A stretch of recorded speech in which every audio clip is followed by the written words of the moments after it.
किसान आंदोलन को लेकर कहा पूर्व कैबिनेट मंत्री पीसी शर्मा ने, इस देश का किसान अपने आप में बुद्धिजीवी है जो मौसमों को पहचान कर अपनी फसल बोता है। एक बार पंडित जवाहरलाल नेहरू से रसिया के प्राइम मिनिस्टर ने पूछा था कि यह पगड़ी वाले कौन है। उन्होंने कहा था, ये हमारे किसान है, यह पूरे हिंदुस्तान को चलाने वाला शख्स किसान है।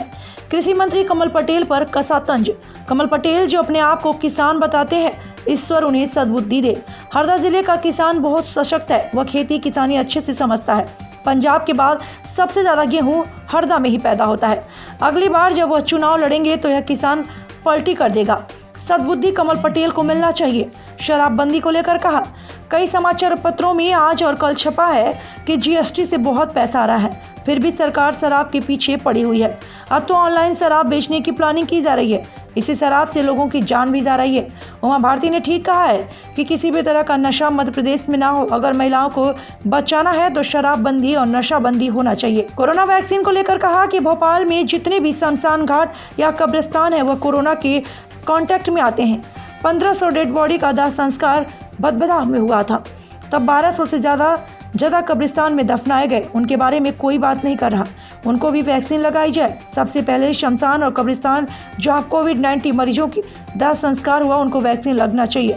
शमशान और कब्रिस्तान में कार्यरत कर्मचारियों को सरकार ने 5000 रुपए देने को कहा था, लेकिन वह पैसे आज तक नहीं दिए। कमलनाथ द्वारा पत्रकारों को लंच को लेकर कहा, इससे पहले भी कमलनाथ जी जब मुख्यमंत्री थे तब उन्होंने पत्रकारों को लंच और डिनर दिया है, लेकिन वह मुख्यमंत्री शिवराज जैसा पब्लिसिटी स्टंट के लिए काम नहीं करते, वह सिर्फ जनहित के काम करते हैं। कमलनाथ को लेकर कहा, बीजेपी सिर्फ आरोप लगाती थी, लेकिन कमलनाथ जी पहले भी कार्यकर्ताओं से मिला करते थे। अलग बात है कि मुख्यमंत्री का समय प्रशासनिक कार्यक्रमों में ज्यादा रहता था, इसलिए व्यस्त थे। इंडियन एक्टर को बताया सरकार का पिछलग्गू। जो मोदी सरकार के पिछलग्गू सेलिब्रिटी हैं, उनसे दबाव डालकर ट्वीट कराया जा रहा है, चाहे सचिन तेंदुलकर हो, अजय देवगन हो, लेकिन जनता चाहती है कि वो तीनों कानून वापस होना चाहिए। जिस संसद में वो कानून पास हुए हैं, वह संसद ही कह रही है कि कानून वापस होना चाहिए। महिला उत्पीड़न को लेकर कहा, हमने कहा कि शराबबंदी बंद होना चाहिए, जो कि उमा भारती ने भी कहा है। यह मामला सीधे महिलाओं से जुड़ा है। पिछले 15 साल में महिला अत्याचार में मध्य प्रदेश 1 नंबर पर रहा।